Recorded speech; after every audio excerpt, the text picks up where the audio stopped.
ผมเชื่อว่าหลายคนคงเคยถูกถามอยู่บ่อยๆจากหลายคนที่รู้จักว่ากลัวผีหรือเปล่าบางคนปากก็บอกว่าไม่กลัวแต่พอได้ฟังหรือเจอเรื่องแปลกๆทีไร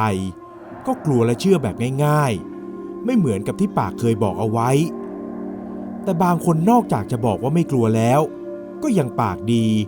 กล้าท้าทายกับสิ่งที่มองไม่เห็นอีกด้วยเหมือนกับเรื่องราวของเอเพื่อนสนิทของผมที่ตอนนี้บวชเป็นพระอยู่ที่วัดแห่งหนึ่งในกรุงเทพมหานครนับตั้งแต่ที่เจอกันในครั้งนั้นก็เป็นเวลาเกือบ10 ปีแล้วที่เอยังคงบวชเป็นพระอยู่และสาเหตุจริงๆที่พระเอยังคงบวชอยู่จนถึงทุกวันนี้ก็เป็นเพราะสิ่งที่ไม่ดีที่พระเอเคยได้ไปกระทำไว้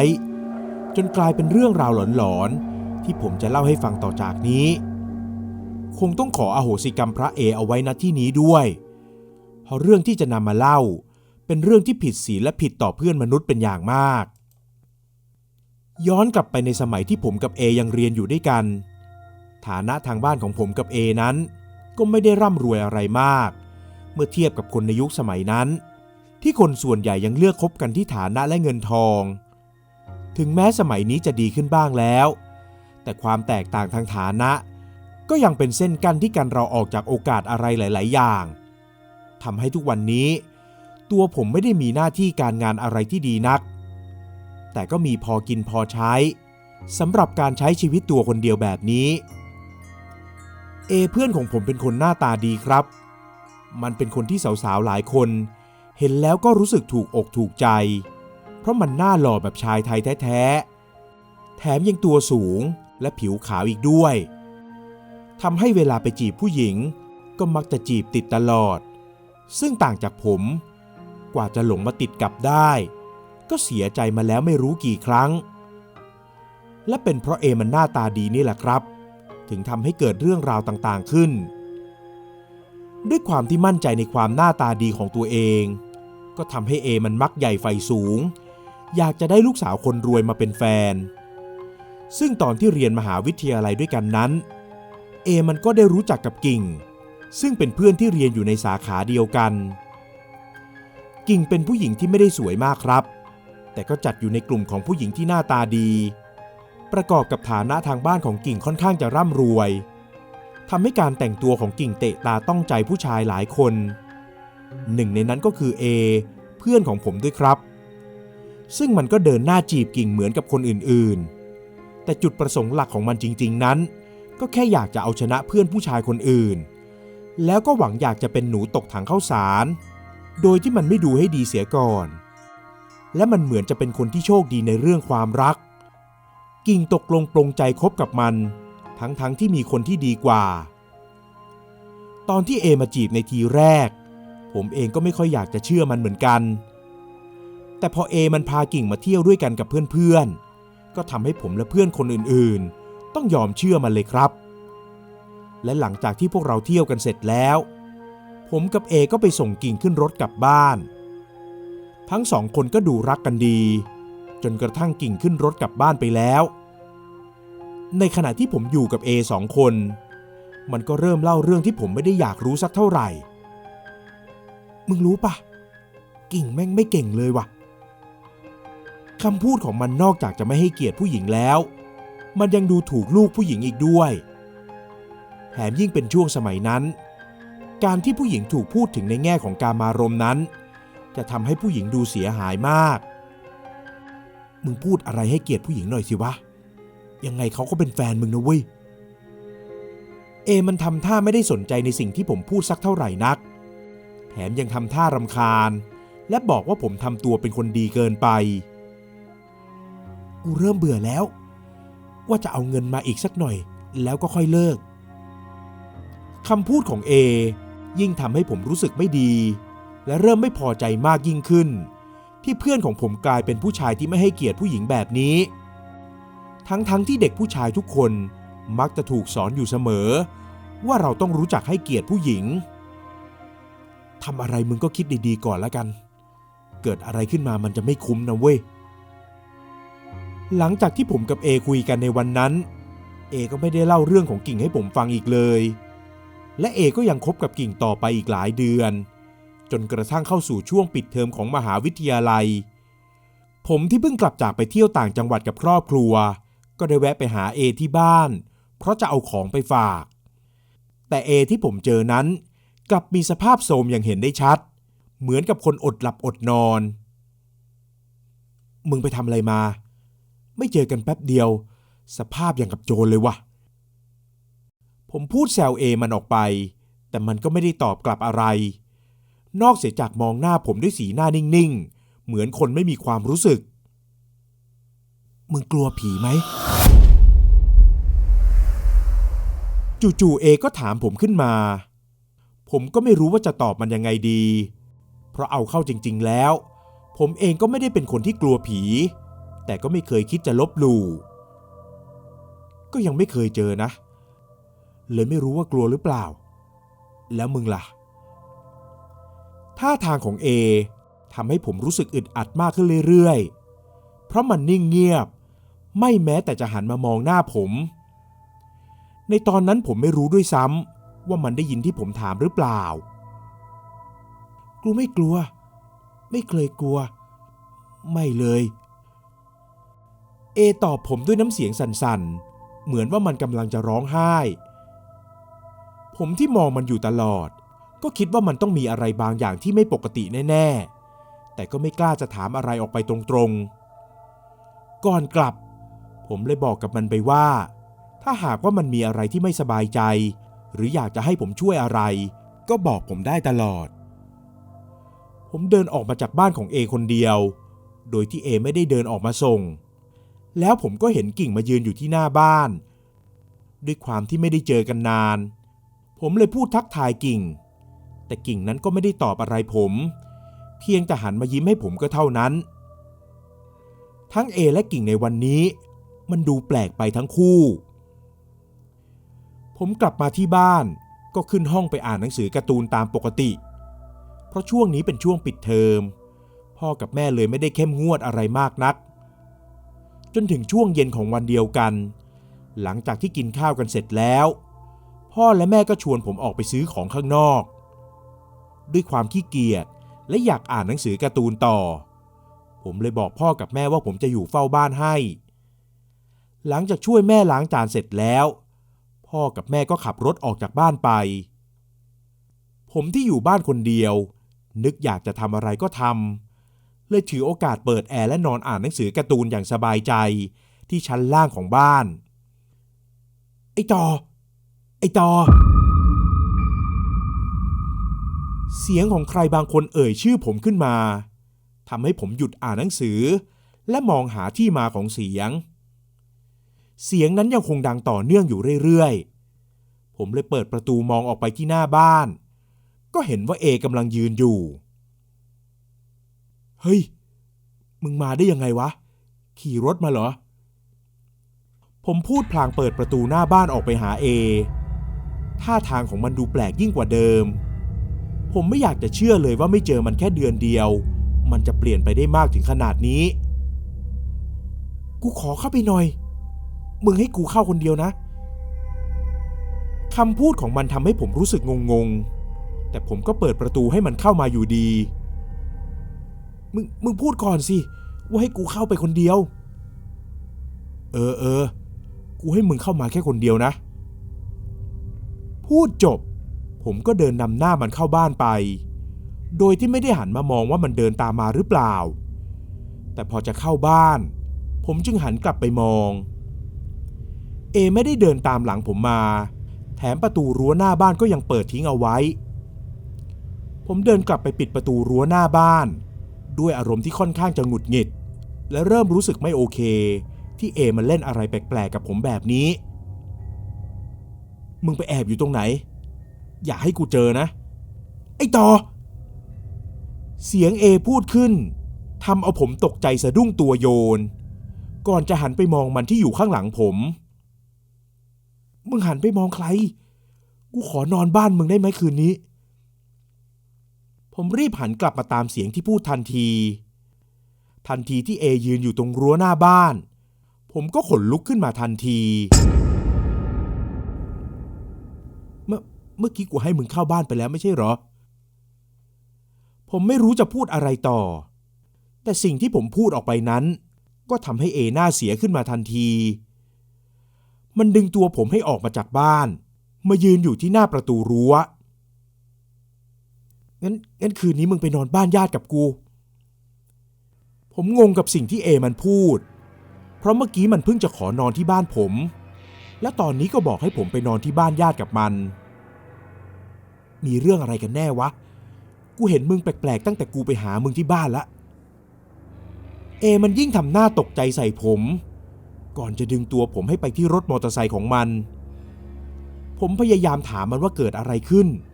ทำไมต้องพยายามให้ผมไปกับมันให้ได้เอบอกให้ผมขึ้นรถไปกับมันก่อนและถึงบ้านญาติเมื่อไหร่มันจะเล่าเรื่องทุกอย่างให้ผมฟังใจผมก็อยากรู้เรื่องที่จะเล่าแต่อีกใจก็คือผมยังไม่ได้บอกพ่อกับแม่ว่าผมจะนอนที่บ้านญาติของเอแล้วพ่อกับแม่มึงไปไหนออกไปซื้อของได้สักพักแล้วเดี๋ยวก็คงกลับมางั้นก็รอหน้าบ้านนี่แหละเอมันกอดคอผมเอาไว้แน่นเหมือนกับไม่อยากจะให้ผมเข้าไปในบ้านผมมองหน้ามันก็รู้สึกแปลกๆอีกครั้งก่อนหน้านี้ที่เจอกันมันดูโทรมมากแต่ตอนนี้มันก็ดูปกติดีไม่ได้โทรมอะไรผมยืนรอพ่อกับแม่อยู่ที่หน้าบ้านสักพักก็นึกขึ้นได้ว่าตัวเองเปิดแอร์ทิ้งเอาไว้เลยบอกมันว่าจะกลับเข้าไปปิดแอร์ก่อนแต่เอมันก็ห้ามเอาไว้บอกให้ผมยอมโดนด่าไปแต่ถึงอย่างนั้นผมก็ยังไม่มีเสื้อผ้าอะไรอยู่ดีเลยยืนยันกับเอไปว่ายังไงผมก็ต้องกลับเข้าไปในบ้านก่อนเอมองหน้าผมและคิดอะไรอยู่สักพักหนึ่งก่อนจะบอกกับผมว่ามันจะยอมให้ผมเข้าไปในบ้านก็ได้แต่ให้รีบทำอะไรให้เร็วที่สุดและถ้ามีอะไรก็ให้ตะโกนออกมามันจะรีบเข้าไปช่วยผมรับปากกับเอไปอย่างงงๆไม่ได้เข้าใจอะไรที่มันพูดมากนักเพราะบ้านที่ผมกำลังจะเข้าไปก็เป็นบ้านของผมเองคงไม่มีอันตรายอะไรเกิดขึ้นแน่ๆผมเดินกลับเข้าไปภายในบ้านพอเปิดประตูเข้าไปก็มีอากาศเย็นๆปะทะเข้ามาทันทีอากาศมันเย็นเสียจนผมรู้สึกวังเวงและเริ่มจินตนาการตามที่เอมันบอกว่าถ้ามีอะไรผมต้องร้องตะโกนเรียกมันผมรีบเดินไปปิดแอร์ทันทีก่อนจะเดินขึ้นบันไดไปที่ชั้น2เพื่อไปเก็บเสื้อผ้าที่ห้องของตัวเองแต่ระหว่างที่ผมกำลังเดินขึ้นบันไดอยู่นั้น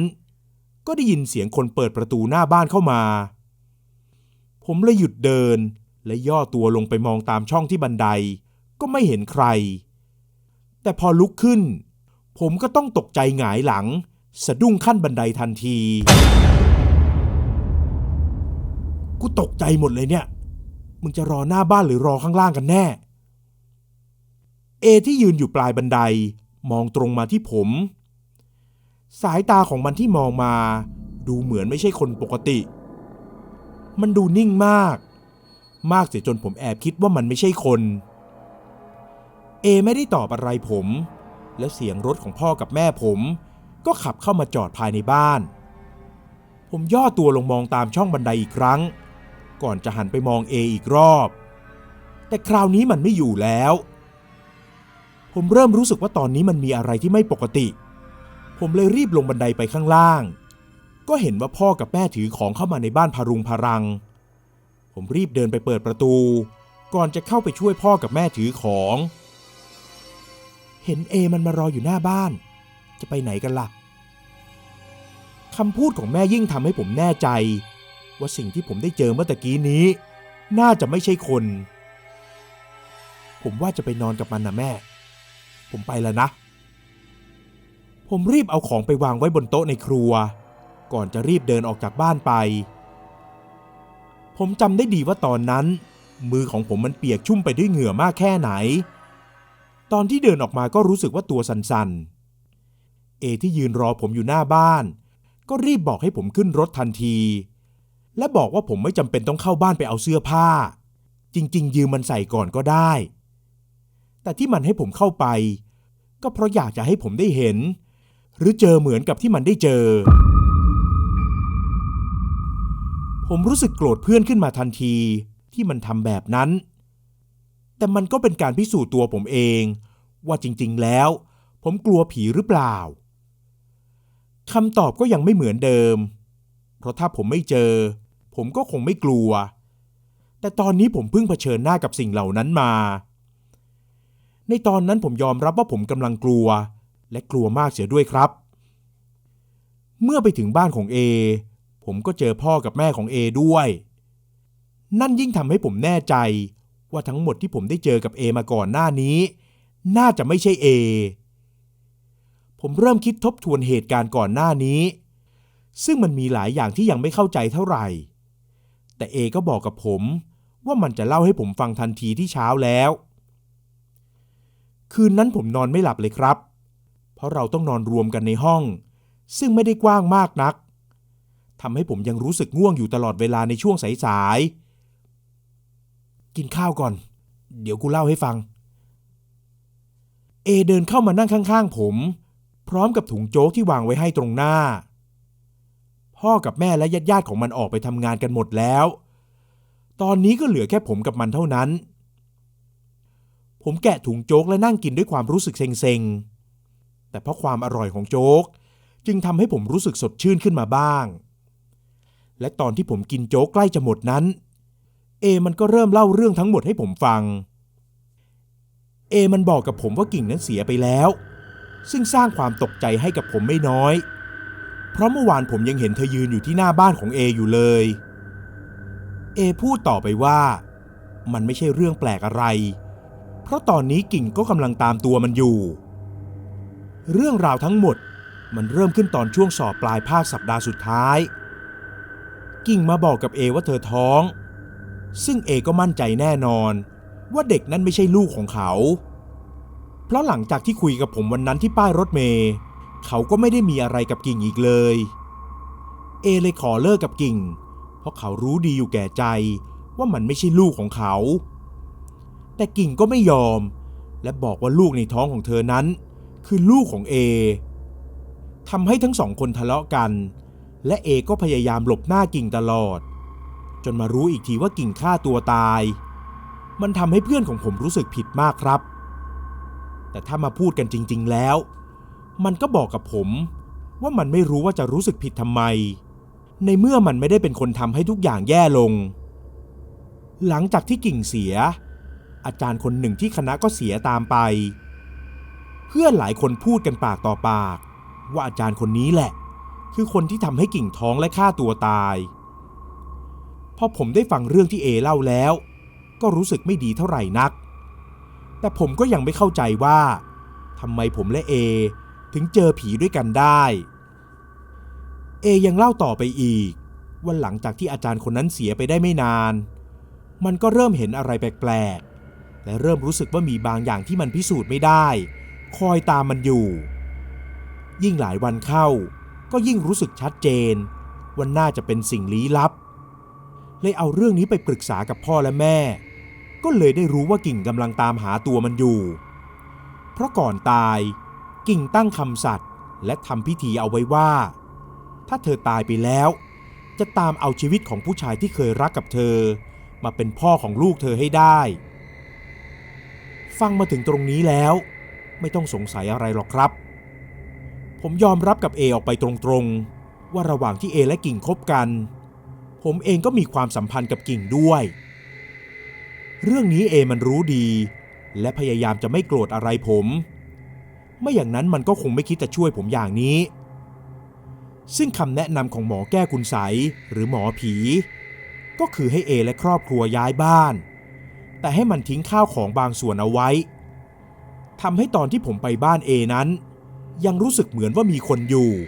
เพราะข้าวของยังไม่ได้ย้ายออกมามากนักและหลังจากนั้นถึงแม้จะไม่รู้สึกว่ามีอะไรตามแล้วแต่มันก็ยังรู้สึกไม่สบายใจอยู่ดีเพราะมันรู้ว่าผมไม่ได้ข่าวอะไรจากทางนี้เลยทำให้ทันทีที่มันรู้ว่าผมกลับมาก็รีบมาหาผมและสุดท้ายทางที่ดีที่สุดก็คือการบวชเพื่อให้ชายผ้าเหลืองช่วยคุ้มครองและปกป้องจากสิ่งที่ตามอาฆาตเอาชีวิตเอบอกกับผมว่าเลิกบวชของมันคืออีก1 อาทิตย์ต่อจากนี้ และมันก็อยากจะให้ผมไปบวชด้วยกันผมรู้สึกผิดกับเอเป็นอย่างมากผมขอโทษมันและอยู่เป็นเพื่อนกับมันจนถึงวันที่มันบวชเป็นพระส่วนผมเองก็ขอพ่อกับแม่ย้ายไปอยู่กับป้าที่ต่างจังหวัดและบวชอยู่ที่นั่น1 พรรษาพร้อมเริ่มต้นชีวิตใหม่ที่นั่นและไม่ได้ติดต่อกับพระเออีกเลยเรื่องราวของกิ่งนั้นก็ค่อยๆหายไปช่วงแรกที่ผมกำลังทำใจให้สงบเพื่อเตรียมบวชก็ยังเห็นสิ่งที่พิสูจน์ไม่ได้อยู่บ่อยครั้งและเกือบจะเอาชีวิตไม่รอดอยู่เหมือนกันแต่เพราะตัดสินใจย้ายไปเลยทำให้จิตใจผมหายฟุ้งซ่านมากขึ้นพอผมสึกออกมาแล้วผมก็กลับไปเรียนหนังสือต่ออีกครั้งจนเรียนจบและได้งานทำครับเวลาผ่านไปเกือบ10 ปีผมกลับมาที่บ้านเก่าอีกครั้งก็ได้รู้ว่าตั้งแต่ตอนนั้นพระเอยังไม่ได้สึกออกมา